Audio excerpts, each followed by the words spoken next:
सच्चिदानन्दरूपाय विश्वोत्पत्त्यादिहेतवे तापत्रयविनाशाय श्रीकृष्णाय वयं नमः। परब्रह्म परमात्मा की कृपा से कल से अधिक मास आरंभ हो रहा है। अधिक मास जैसा कि हम जानते हैं परमात्मा को अत्यंत प्रिय यह मास है। इस मास में किया हुआ कर्म अनेक गुना फल देता है। कहा गया है शास्त्रों में अधिकस्य अधिकम फलम। अधिक मास में किया हुआ फल अनेक गुना फल देता है, चाहे वो सकाम कर्म हो चाहे वो निष्काम कर्म हो। वैसे तो यह महीने में सकाम कर्म करना ही नहीं चाहिए, क्योंकि ये तो पुरुषोत्तम मास है, ये भगवान का महीना है। हर महीनों के एक एक देवता है, परंतु जो ये अधिक मास बचा, सौर्य मास और चंद्र मास की गिनती करते हुए उसको मलमास कहा गया। सूर्य संक्रांति न होने के कारण कोई सत्कर्म नहीं करना, ऐसे शास्त्रों की आज्ञा हुई। मलमास ने जाकर भगवान से निवेदन किया, प्रभु मेरा तो कोई नहीं है, ना तो सूर्य संक्रांति है और ना ही इस मास में कोई सत्कर्म होगा। मैं तो मल हूँ, लोग मुझे त्याज्य गिनेंगे। मैं आपके शरणों में हूँ। और शरणागत वत्सल परमात्मा ने कहा, हे मलमास, मैं मेरा स्वयं का नाम आपको देता हूँ। आपको लोग मल मास के साथ साथ में पुरुषोत्तम मास के नाम से भी जानेंगे। और भगवान ने यह वरदान दिया मल मास को कि मल मास में, पुरुषोत्तम मास में किया हुआ कर्म अनेक गुना फल देगा। और उसी क्रम में अनादिकाल से यह मास चला रहा है। हर 2.5-3 वर्ष के बाद एक बार यह अधिक मास आता है। और इस अधिक मास में लोग तीर्थ यात्रा करते हैं, दान पुण्य करते हैं, विशेष रूप से भगवान की कथा श्रवण करते हैं और अपने जीवन को परमात्मा के चरणों में समर्पित करते हैं। कृष्ण सेवा के लिए, ठाकुर जी की प्रीति प्राप्त करने के लिए सबसे श्रेष्ठ मास है। कल से ये महीना शुरू होगा। वैसे तो एक दूसरे से हम लोग परिचित ही है, सब हमें भी जानते हैं, हम भी आपको जानते हैं। एक निवेदन है, कल से यह मास जब शुरू होगा तो हम सब अब पूरे तन मन और धन से परमात्मा के चरणों में लगे और मन को भगवान में लगाए। क्या क्या करना है? तो प्रातःकाल उठकर स्नानादिक कर्म करके पवित्र होकर ठाकुर जी के आगे बैठिए और 2 हाथ जोड़ के सच्चे दिल से निवेदन करिए कि प्रभु, ये पूरे महीने में मैं मेरी शक्ति और मैं मेरी व्यवस्था के अनुसार आपकी सेवा करूंगा। 4 कर्म हमें रोज करने हैं, और कुछ हो न हो पर ये 4 कर्म हम जरूर करें।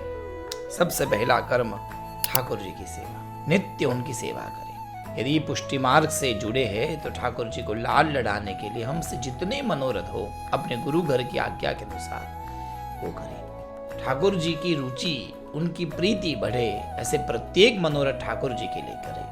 यदि पुष्टि मार्ग से संलग्न नहीं है, मर्यादा मार्ग से संलग्न है, तो आप सहस्रार्चना करिए, नारायण का अभिषेक करिए विधि विध मंत्रों से। यदि अनुकूलता है तो ब्राह्मण को बुलाइए और पहले दिन अधिक मास आरंभ करने का एक संकल्प करवाइए। दूसरा कर्म हमें करना है ध्यान और जप।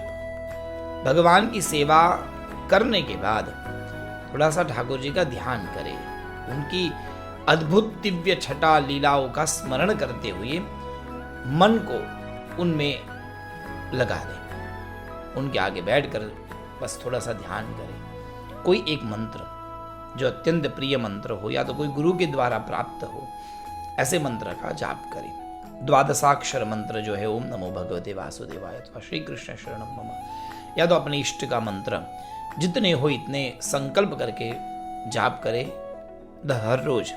और तीसरा कर्म करना है देव दर्शन।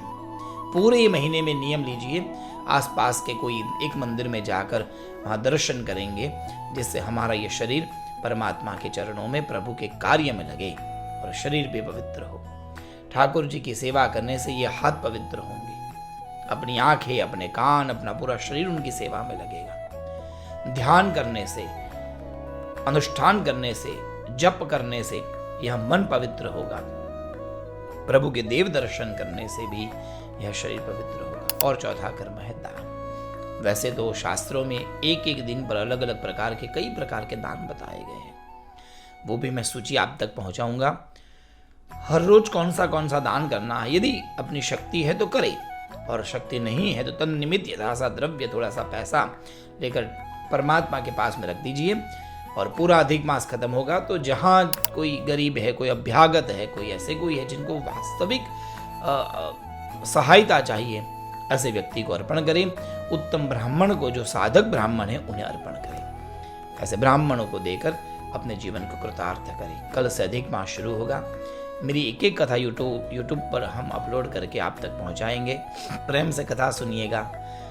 लाइक करना, शेयर करना, ये सब हमें कोई उसकी जरूरत नहीं है, प्रभु की खूब कृपा है। यदि अनुकूलता आए तो कथा सुन के एक बार जय श्री कृष्ण कमेंट में लिख दीजिएगा तो मुझे लगेगा कि आपने कथा सुनी। बाकी बस कथा सुनिए, अपने परिवार को सुनाइए और आसपास में कहीं यदि भागवत कथा होती है, यदि कोई उत्तम वक्ता आसपास में कहीं कथा गा रहे हैं, प्रभु के गुणगान गा रहे हैं, जरूर जाइए और अपने मन को पवित्र बनाइए। सज्जनों, मेरा अनुभव है अधिक मास में की हुई साधना व्यक्ति को श्रेष्ठ बना देता है। कई आचार्यों से, कई संतों से, गुरुजनों से हमने सुना है, भगवदीय भक्तों के जीवन को हमने देखा है।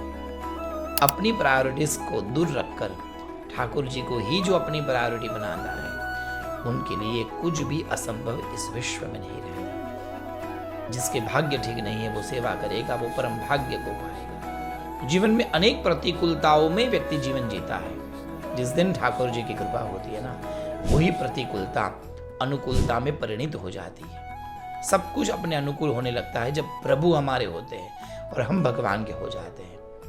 भगवान तो हमारे ही है, पर हम भगवान के कब होंगे? हम भगवान के हो, उसके लिए तो ये अधिक मास है। ये पूरा विश्व परमात्मा का है। भगवान ने ही सबको बनाया है। जिन्होंने हमें बनाया, हम उनके बन के दिखाए। इसलिए हम उनके तब बनेंगे जब उनके अनुकूल कार्य करेंगे।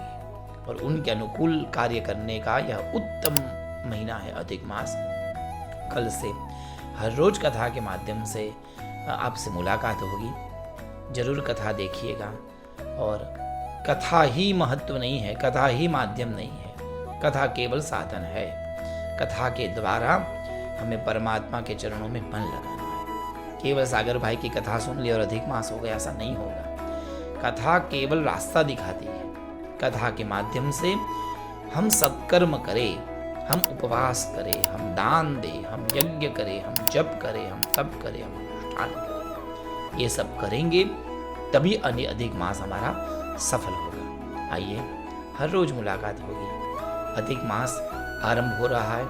आप सबको बहुत सारी शुभकामनाएं। मन भगवान में लगे और परमात्मा के ही हम कर्म करें, ऐसी शुभकामना के साथ आप सबको प्रणाम, वंदन, जय श्री कृष्ण।